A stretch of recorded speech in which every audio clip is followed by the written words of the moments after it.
Hello, welcome all of you over Exam World. So today I'm here with another video. So today what we will discuss, we'll discuss a highly recommended topic which most of the students are asking me to make a video upon it. So today I'm making the video upon CUET 2024, that how to prepare for CUET 2024, how to target the universities in 2024. What should be your preparation strategy that will help you eventually to land in JNU, not in JNU but और भी another universities में. सो आज हम उसी चीज़ पे discuss करेंगे.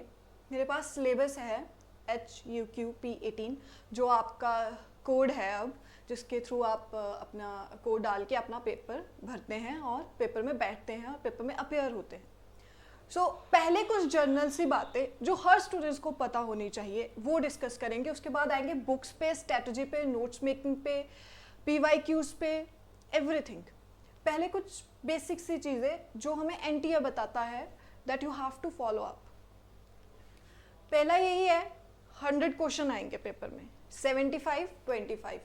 100 question की जो ब्रेकेज है वो है 75 and 25.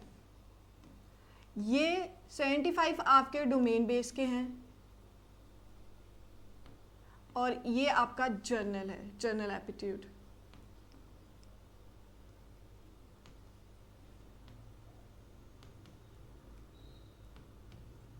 So those students who are particular targeting JNU only, they have to attempt only these 75 domain based question. This is their main target. 75 question आपको टारगेट करने होते हैं. जो 25 है दैट आर जर्नल एप्टीट्यूड. अगर आपको लगता है कि JNU आपके लिए हाईली कॉम्पिटिटिव है और आप सिर्फ JNU पर रिस्क नहीं लेना चाहते, you want to target DU, you want to target SCU, Pondicherry, there number of other universities, even Punjab university, तो आप दोनों के लिए प्रिपेयर करते हैं because you don't want to risk only at JNU. तो लेकिन जिनका सिर्फ ये कुछ होते हैं सरफरे, जिनको सिर्फ JNU चाहिए होती है, वो सिर्फ 75 क्वेश्चन डोमेन को टारगेट करते हैं. जैसे मेरा था, I have never attempted these 25 question, not even a single question. मैंने सिर्फ 75 डोमेन क्वेश्चन को टारगेट किया था. उसका एक रीज़न ये भी था that I am highly poor at math and reasoning. All question are compulsory, matlab you don't have any choice. You have to attempt all the question. There is no choice that you have to attempt 4 out of 6 or this. All question are compulsory. The question paper will be have two parts, that is part A and part B, that I have discussed already. That is domain based question and general aptitude question. Part A will have 25 questions based on language comprehensive, verbal ability, general awareness, mathematics, quantitative ability, analytical skills. That is whole comprised as general aptitude. And part B will be 75 question based on the subject specific knowledge. Subject specific knowledge is जैसे HCUQP18 में subject specific क्या हो गया, pol science और IR. वैसे ही अगर sociology में दे रहे हैं तो सब्जेक्ट स्पेसिफिक हो गया sociology, Hindi, English. This is the subject specific question. उसके बाद देखते हैं CUET 2024 को टारगेट कैसे करें. पहले तो आप अपना टाइम देख के चलिए. We are about to enter in September. आज 31 अगस्त है, सितंबर है. नेक्स्ट ईयर फिर से जून में पेपर होगा. So you have at least 10 to 11 month अभी भी हैं, बहुत टाइम है. 10 to 11 months are like even those. मैंने उन बच्चों को भी देखा है जो 1 महीने की स्ट्रेटजी में क्लियर कर जाते हैं टेस्ट और बहुत अच्छा रैंक लेके आते हैं, JNU में आते हैं और अपने जो उनका टारगेट कोर्स होता है उसमें एडमिशन लेते हैं. बट ज़रूरी नहीं है कि वो चीज़ सक्सेसफुल ही हो. 1 महीने में इतना रिस्क नहीं लेना चाहिए. आपके पास अभी भी 10 to 11 मंथ्स हैं. बहुत अच्छे से सटल काइंड ऑफ थिंग्स से हम प्रेपरेशन कर सकते हैं, तो हम क्यों ना करें. आप अपने इस 10-11 मंथ को अच्छे से यूज़ कीजिए और पढ़िए, नोट्स बनाइए, PYQs करिए, MCQ बेस्ड टेस्ट दीजिए, टेस्ट सीरीज लगाइए, तो क्यों नहीं होगा. 10-11 मंथ में बोलती हूँ, जो बच्चा अपने आप को एवरेज समझता है ना, जो अपने आप को समझता है कि वो एवरेज है, जिसको लगता है, वो 10-11 मंथ में इतना अच्छा स्कोर कर सकता है प्रेपरेशन के थ्रू कि JNU में रैंक होल्डर आ सकता है. वो 1st to 10 जो रैंक होल्डर होते हैं उनमें आ सकता है. तो सब्जेक्ट वाइज चलते हैं, सिलेबस को फॉलो अप करके चलते हैं. पहली बात तो ये कि कुछ भी पढ़ना स्टार्ट मत कीजिए. कुछ भी कहीं से भी उठा के पढ़ना स्टार्ट मत कीजिए, ये बहुत ही गलत स्ट्रेटजी होती है. सबसे अच्छी चीज़ होती है अपना सिलेबस निकालिए, HEQ P18 वेबसाइट जाइए, NT के वेबसाइट पे जाइए, ये कोर्स कोड निकालिए, इसका प्रिंट आउट निकालिए और जिस डेस्क पे आप पढ़ते हैं वहाँ पे चिपका दीजिए सामने, कि सारा दिन आपकी नज़रों के सामने रहे कि पढ़ना क्या है। पहले तो बच्चों को यही नहीं पता होता कि पढ़ना क्या है, आधों को तो यही नहीं पता कि सिलेबस डिफाइंड है, प्रिसाइज सिलेबस है, बस इसी को फॉलो करना है। तो जो जो टॉपिक इसमें दिए हुए हैं उन्हें बस घोल के पी जाओ, बस बात खत्म। इससे उधर इधर से कुछ नहीं आएगा, सिर्फ सब कुछ इसी में आएगा। आपके सामने है सिलेबस, आपके सामने, आपको पढ़ना क्या है। तो प्रॉब्लम कहाँ है? बस अगर जिसको पता है कि मुझे पढ़ना क्या है, वो तो आराम से निकालेगा, उसे तो किसी मेंटरशिप की भी ज़रूरत नहीं रहती है फिर। तो हम स्टार्ट करेंगे syllabus wise with books. Note making कब से स्टार्ट करनी चाहिए, पहली रीडिंग कैसे करनी चाहिए बुक्स की, मटेरियल कहाँ से रेफ़र करना चाहिए, कोई कोचिंग ज्वाइन करनी चाहिए कि नहीं करनी चाहिए, ये सब कुछ हम आज डिस्कस करेंगे। और जितनी भी क्वेरीज जो मैं आंसर नहीं कर पाऊंगी, you can pen down it in comment section, I will try to answer all of your question. सबसे पहले है वेस्टर्न पॉलिटिकल थॉट। 9 टॉपिक है इसमें, मतलब 9 वेस्टर्न पॉलिटिकल थिंकर्स हैं इसमें जिनको आपको पढ़ना है। बस 9 थिंकर्स। 9 थिंकर्स के बारे में आपको सब पता होना चाहिए, कहाँ से थे, किस ईयर में इनकी बर्थ हुआ, किस ईयर में इनकी डेथ हुई, कौन सी बुक्स लिख के गए, कौन से मेजर टॉपिक है जिनके कारण हम आज इनको पढ़ रहे हैं। After so many years of their death we are still studying them. What is that crux that we are learning. हम इनको पढ़े क्यों रहे हैं इतने सालों बाद भी, वाई? सो वो ज़रूरी है इसमें। ये 9 थिंकर्स बस घोल के पी जाने हैं और कुछ नहीं। उनमें अगर पता चले आपको कौन सी बुक्स पढ़नी है, तो मैंने हर जो भी इसमें सिलेबस हैं, कम से कम 2 बुक्स तो मैंने लिखी हैं, किसी की 3 भी लिखी हैं, कि बच्चे अपने हिसाब से पढ़ पाएँ। मैं हर बुक के प्रॉज एंड कॉन्स बता दूंगी, उसके बाद आप पे रेफर करता है। हर बच्चे को 3 बुक्स पढ़ने की जरूरत नहीं होती है, सिर्फ एक बुक, मतलब बहुत कंसाइज मटेरियल रखिए और मल्टीपल रिवीजन कीजिए। ये एक बेसिक मंत्र है। ये मैंने 3 बुक्स इसलिए लिखी हैं जिस बच्चे के हिसाब से, जो उसको कन्वीनियंट लगता है, जिस बुक से उसको समझ आता है, उससे वो पढ़े और अपने नोट बनाए। उसमें भी ये है कि सबसे बेस्ट बुक कौन सी है। देखिए, बुक्स सभी अच्छी होती हैं, बस ये रेफर करता है कि ऑथर ने किस पॉइंट ऑफ व्यू से वो लिखी गई हैं, वो किस चीज़ को टारगेट कर रही हैं। जैसे सुब्रता मुखर्जी की जो बुक है, जिसमें उन्होंने वेस्टर्न पॉलिटिकल थिंकर्स पे ऊपर काफ़ी ब्रॉड लिखा है, वो एक अच्छी बुक है। वो एक बहुत ओवरऑल प्लेटो की चीज़ों को टारगेट कर रही है। नॉट ओनली उसकी, सिर्फ उसने बुक्स नहीं मेंशन की है कि इसने ये लिखा है, उसने वो लिखा है, उसने उसकी अर्ली लाइफ भी पूरी अच्छे से लिखी है एंड आफ्टर उसके क्रिटिक भी अच्छे से लिखे हैं। सो एक वेल डिफाइंड कंसाइज बुक है सुब्रता मुखर्जी की, जो पर्सनली मेरी फेवरेट है, बिकॉज इसमें जो आप पढ़ लोगे ना, वो आप कभी नहीं भूलोगे। मतलब इतना अच्छे से वो डिफाइन करती हैं। इतनी कॉस्टली भी नहीं है, मीडियम रेंज में है, 500 से 600 में आ जाएगी। और अगर आप सेकंड हैंड प्रेफर करते हो तो उससे भी सस्ती आ जाएगी, आपको सेकंड हैंड बुक्स भी मिल जाती हैं। और अगर आपको बुक्स लेनी ही नहीं है, जैसे कुछ बच्चे होते हैं वो PDF से ज़्यादा अच्छा पढ़ सकते हैं, तो इसका PDF भी प्रोवाइड हो जाएगा। बस आप बुक बताइए, आपको बुक प्रोवाइड करना हमारी जिम्मेदारी है। उसके बाद शेफाली जहाँ की बुक है, बहुत अच्छी बुक है। शेफाली जहाँ मैम CPS में ही प्रोफेसर हैं, JNU में। तो कुछ बच्चे ये भी प्रेफर करते हैं कि JNU में जाना है तो JNU के प्रोफेसर की बुक पढ़ते हैं, तो मैम ने भी अच्छी लिखी है पर्सनली। और उसके बाद है OP गाबा, एक बहुत ही स्टैंडर्ड सिंपल सी बुक है जो आप पढ़ के जा सकते हैं। जैसे अगर लेवल ऑफ डिफ़िकल्टी की बात करूँ तो मैं अपवर्ड जाऊँगी। जैसे OP गाबा एक सिंपल बुक है, अगर आपको लगता है कि आप पोल साइंस बैकग्राउंड से नहीं हैं और आपको एक बेसिक आइडिया चाहिए, तो आप OP गाबा से शुरू कर सकते हैं, उसके बाद मूव ऑन कर सकते हैं अगर वो अभी आपका इंटरेस्ट है, अगर आपको पढ़ना है उस चीज़ में। अगर आप सिर्फ स्पेसिफिकली टारगेट कर रहे हैं ऑब्जेक्टिव टाइप क्वेश्चंस को और सिर्फ आपको टेस्ट निकालने से मतलब है, नॉलेज बाद में गेन कर लेंगे जब बहुत गेन कर ली, अब ज़रूरत नहीं है, तो OP गाबा की बुक है, मैं ये रेफ़र करूँगी। लेकिन जिन बच्चों ने ये पढ़ रखी है OP गाबा, बहुत सारे बच्चे होते हैं जिन्होंने पढ़ रखी है अपनी ग्रेजुएशन के डेज में, उन्हें मैं रेफर करूँगी इन दोनों में से। आप इन दोनों में से एक बुक लेके पढ़ सकते हैं और अच्छी बुक है। और हमेशा कभी भी फर्स्ट रीडिंग में नोट्स नहीं बनाते हैं। फर्स्ट रीडिंग में बच्चों को बुक से कनेक्ट करना सीखना चाहिए। You have to get connected with the book firstly. उसके बाद नोट मेकिंग प्रेपरेशन शुरू होगी। नोट मेकिंग सेकेंडरी थिंग है, पहले आपको सब्जेक्ट का पता तो होना चाहिए, आपको पता तो होना चाहिए आप पढ़ क्या रहे हैं। उसके बाद है मॉडर्न इंडियन पॉलिटिकल थॉट।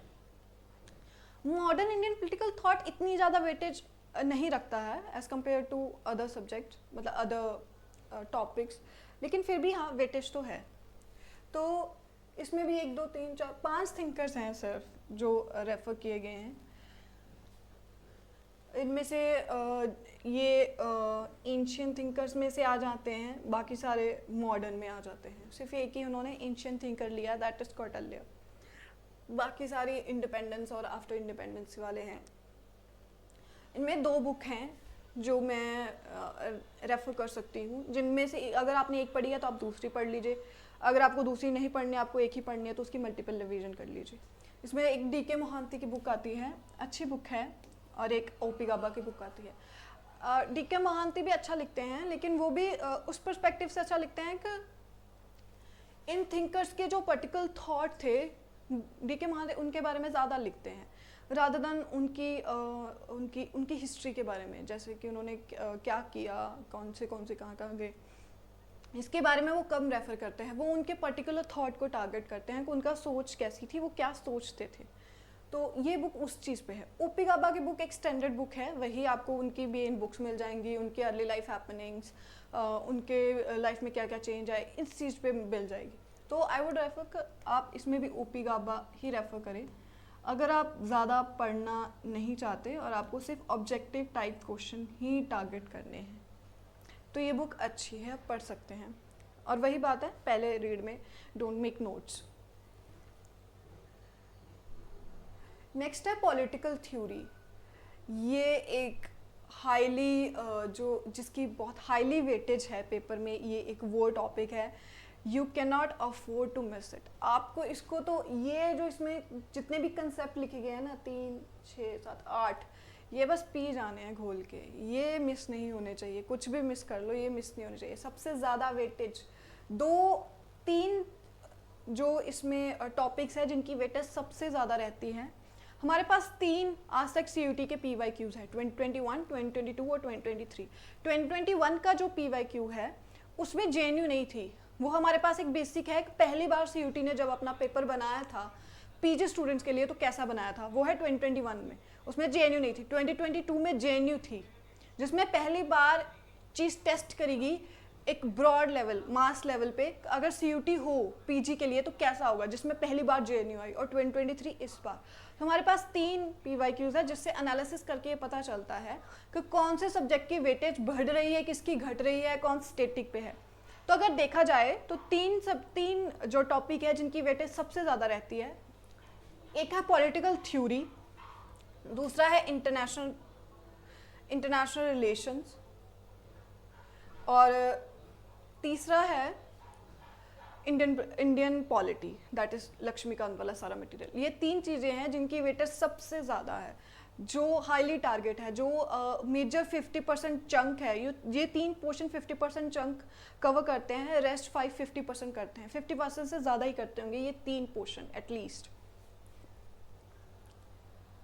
इसमें अब अगर हम बात करें पॉलिटिकल थ्योरी की, कौन सी बुक्स पढ़नी चाहिए, कौन सी रेफर करनी चाहिए, तो इनमें से सबसे अच्छी बुक है जो one of my favourite book है, दैट इज़ राजीव भार्गव की बुक है पॉलिटिकल थ्योरी पे।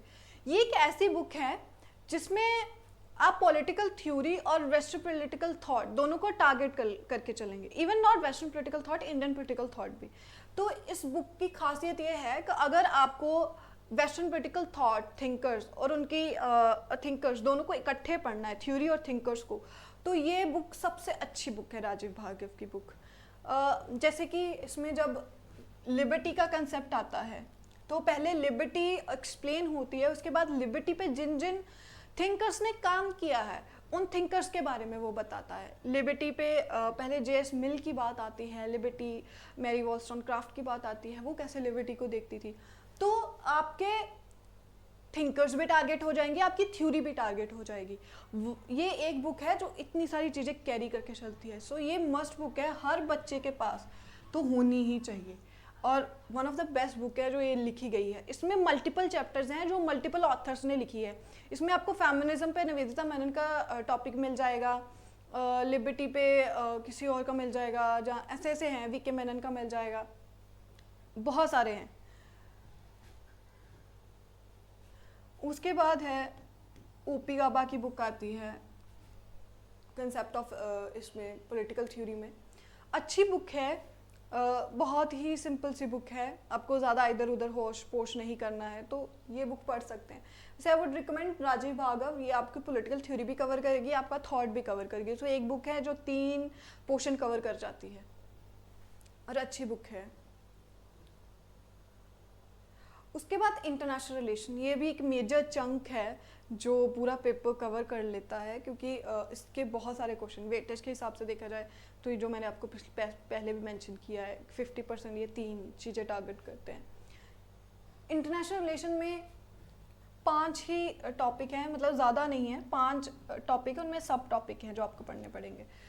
इसमें भी कुछ चेंज हुए हैं, हमारे वही ये नहीं था Indian foreign policy particular with China, थोड़ा सा चेंज हो गया है अब के लिए। तो इसमें है मेजर बुक है जो ये पर्टिकुलर आपको ये सब कुछ जो इसमें मिल जाएगा, वो है वीएन खन्ना की बुक, वीएन खन्ना और लेज़ली कुमार की बुक। अच्छी बुक है, इंडियन फॉरेन पॉलिसी पे बुक आप देख सकते हैं। इसमें आपको ये टॉपिक सब मिल जाएंगे, शायद रियलिज्म और लिबरलिज्म नहीं होगा, बाकी सब मिल जाएंगे। इवन पर्टिकुलर विद चाइना की स्ट्रेटजी मिल जाएगी, पाकिस्तान यूएस के साथ इंडियन फॉरेन पॉलिसी कैसी है उस पर भी पर्टिकुलर चैप्टर मिल जाएगा। अच्छी बुक है, कॉस्टली भी नहीं है, सिंपल सी 250 में आ जाएगी, 250-300 में बुक आ जाएगी ये। और अच्छी बुक है क्योंकि मोस्टली जो लोग रिकमेंड करते हैं इंटरनेशनल रिलेशन के लिए वो करते हैं एंड्रयू हेवर्ड पढ़ लीजिए, इसकी ग्लोबल पॉलिटिक्स, या बायलन स्मिथ की पढ़ लीजिए। मैं रेफर नहीं करती हूँ, एक तो वो काफ़ी भारी है और काफ़ी महंगी बुक्स हैं। आपको बायलन स्मिथ की बुक ही 1100 में पड़ जाएगी। तो इतनी भारी बुक पढ़ने का फ़ायदा क्या है जो आपको सिर्फ यही पर्टिकुलर टॉपिक टारगेट करने हैं।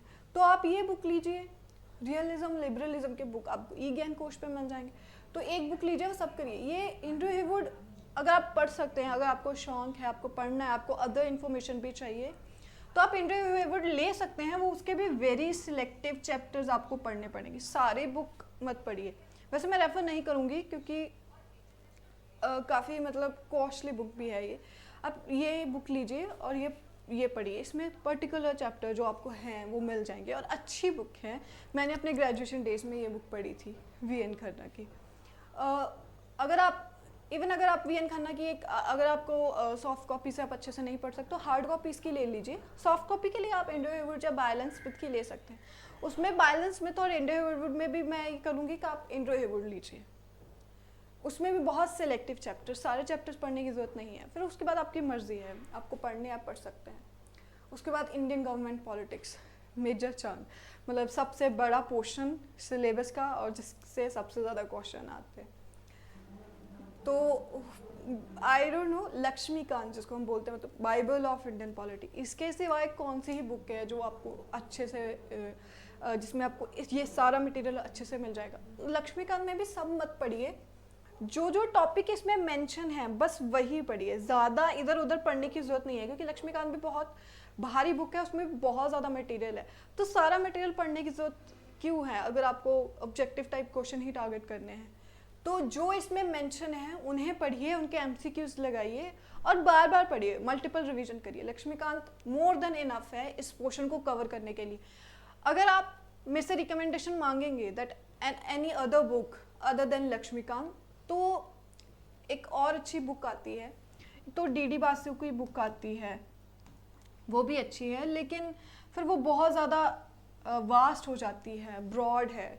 पहले आपको ये पढ़नी चाहिए, उसके बाद ये पढ़नी चाहिए। उसके बाद भी डीडी बासु के साथ एक और बुक आती है जो बहुत अच्छी है, बीएल फाड़िया की बुक आती है।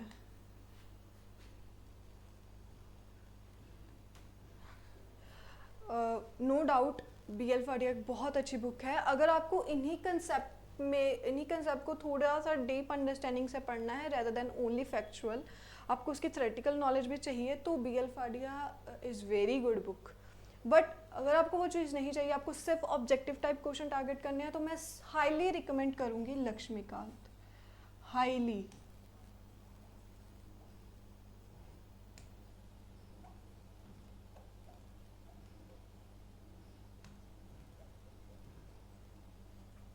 क्योंकि ये बुक वही है बाइबल ऑफ इंडियन पॉलिटी, इसके बाहर से कुछ नहीं आएगा, इसको पीना है बस। और ये सबसे बड़ा पोर्शन है पूरे सिलेबस का। तो मैं आपको एक सलाह दूंगी, जब आप पढ़ना शुरू करें तो सबसे पहले जैसे 2 अप्रोचेज होती हैं, जहाँ तो उस पोर्शन को टारगेट कीजिए जो सबसे छोटा है, जहाँ फिर उस पोर्शन को टारगेट करिए जो सबसे बड़ा है, ताकि आप अपना बड़ा पोर्शन पहले ख़त्म करके आराम से बैठ जाएं, उसके बाद आप अपने बाकी पोर्शन ख़त्म करें। तो 2 स्ट्रेटजीज हैं, जहाँ तो जो सबसे जैसे ये पोर्शन है जिसमें सबसे कम टॉपिक हैं, जहाँ तो इनसे शुरू कीजिए कि आप अपने छोटे छोटे टॉपिक पहले मका लें, इनके नोट्स बना के इनको पढ़ के पहले ख़त्म कर दें, जहाँ फिर सबसे बड़ा पोर्शन पहले शुरू कीजिए, दैट इज़ इंडियन पॉलिटी। दोनों में से आप कोई भी अप्रोच ले सकते हैं, दोनों बेस्ट है।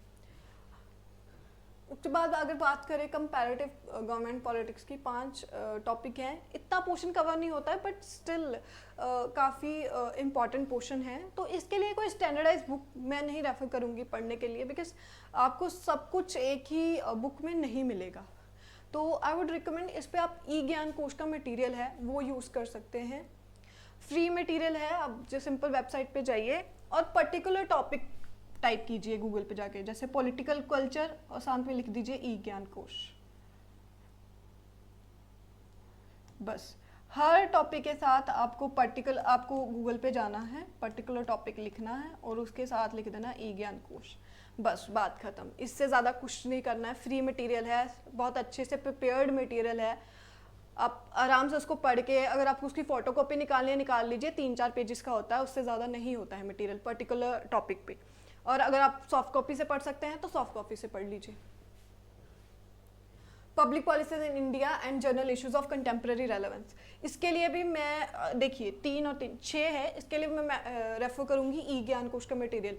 Simply you have to type public policy in India models, उसके साथ में लिख देना है ई ज्ञान कोश, बस और कुछ करने की ज़रूरत नहीं है। और ज़्यादा वेबसाइट्स पे जाके ज़्यादा पोर्शन खोलने की ये इधर रेफर करने की ज़रूरत नहीं है, सीधा जाइए स्टिक काम करिए।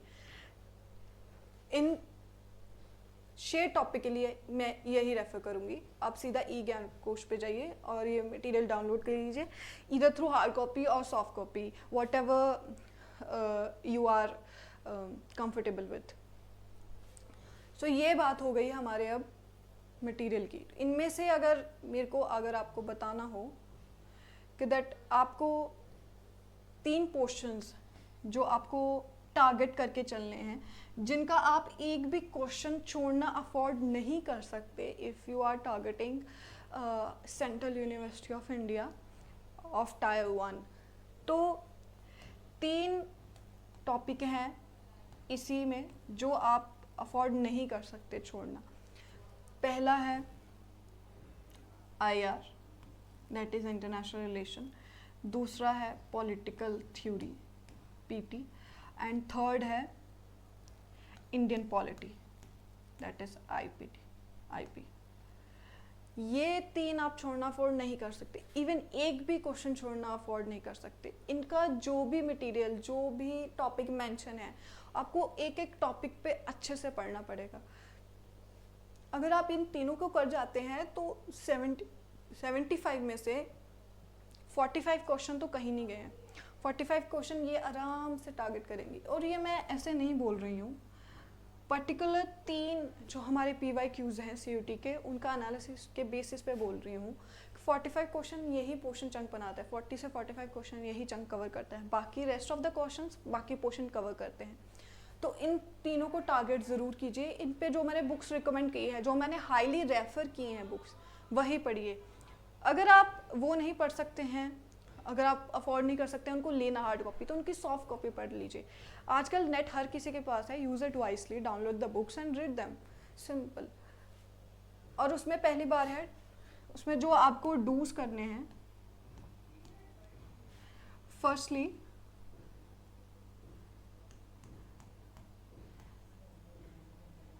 just read your book thoroughly.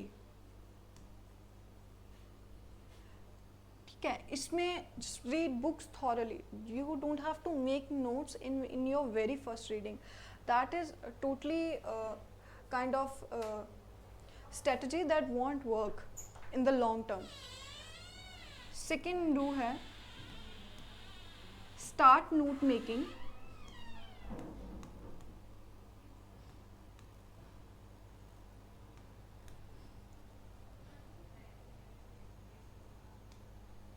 In your second or third reading. First reading is like you are connecting with the book, you are looking at the book just thoroughly and saying what inside it in. Second या third reading में आप notes बनाना शुरू कर सकते हैं. वो भी मैं रेफर हमेशा, कोई भी बच्चा, I got number of messages over LinkedIn and Telegram that how to make notes, from where to refer notes. So I highly recommend, किसी को मैं यही बोलती हूँ हमेशा दैट नोट्स बनाना यही होता है कि आपने जो अपनी बुक्स पढ़ी हैं उन्हीं में से नोट्स बनाना होता है. Books are itself are notes actually, मेरे हिसाब से, मुझे ऐसा लगता है. तो अगर आपने एक बार स्टैंडर्डाइज बुक पढ़ ली हैं तो आप उन्हीं में से नोट्स क्यों नहीं बनाते हैं. बुक्स पढ़ने का मतलब ही क्या होता है, आप उनमें से कुछ इंपॉर्टेंट टॉपिक हैं वो निकाल के राइट डाउन कर रहे हैं, दैट इज़ नोट मेकिंग. उसके बाद भी अगर आपको स्टैंडर्डाइज बुक्स रीड करने के बाद भी अगर आपको मटेरियल कहीं और से चाहिए, so that I don't know, that is not feasible even. तो मैं हमेशा ये रिकमेंड करती हूँ कि आप जो बुक्स पढ़ते हैं उन्हीं में से नोट्स बनाइए. उसके बाद other than that I have to say how we can help you, how Examvert is there to help you. Examvert क्या करेगा इस बार CUET 2024 के प्रेपरेशन के लिए? We are just about to begin our classes in next few days. So जो books मैंने यहाँ पे रेफ़र की हैं, हाईली रेफ़र की हैं, उनकी आपको नोट्स हम प्रोवाइड करेंगे. कुछ बच्चे होते हैं जो खुद से बुक नहीं पढ़ पाते हैं, वो बुक हम पढ़वाएंगे उन्हें. I will be there for you. जो भी बुक्स मैंने यहाँ पे लिखी हैं उनके नोट मेकिंग, PYQs, MCQs, आपके डाउट सेशन, वो सब एग्जामवर्ट लेके आएगा आपके लिए. ये सभी बुक्स, इवन के इफ़ यू वांट, आपको वो टॉपिक उस पर्टिकुलर बुक से पढ़ना है तो भी हम उस पर्टिकुलर बुक से निकाल के वो टॉपिक आपको पढ़ाएंगे, that you want face any problem, आपकी प्रेपरेशन अच्छे से हो. There comes the role of Examvert. कुछ सभी स्टूडेंट्स ऐसे नहीं होते हैं कि जो सभी बुक्स खुद से पढ़ पाएँ और नोट मेकिंग कर पाएँ, because you have your third year also, you guys may be in your BA third year, you have your classes in your universities, the exams going out there and number of other activities. So ऐसा होता है कि time नहीं मिलता है कि आप रोज़ कुछ ना कुछ पढ़ सकें. तो रोज़ कुछ ना कुछ पढ़ाने के लिए हम रोज़ क्लासेस लेके आएंगे जो आपको हेल्प करेंगी आपके नोट मेकिंग के लिए, इन PYQs, ठीक है, MCQs, वो सब में अब हमारा काम है that how to make notes. वो हमारी सिरदर्दी है, नोट्स बनाना, आपको प्रोवाइड करना, आपको कंसेप्ट समझाना, वो सब हमारे ऊपर आ जाता है. फिर आप उस चीज़ से फ्री हो जाते हैं. उसमें भी अगर आपको लगता है that you are self sufficient, you can read your books, you can make notes from them and you can do whatever you want to do by yourself only, then it is highly appreciated. You can do it by yourself also, but if you want our help then we are also there. So यही थी CUET 2024 के लिए मेरे कुछ tips जो आप follow कर सकते हैं, जो आपको हेल्प करेंगे आपको CUET 2024 को टारगेट करने के लिए और अच्छा रैंक स्कोर करने के लिए, ताकि आप एक अच्छी टायर 1 सेंट्रल यूनिवर्सिटी में लैंड हो सके. सो इसी के साथ हम ये सेशन ख़त्म कर सकते हैं. I hope you find this session insightful and helpful for you. Thank you so much.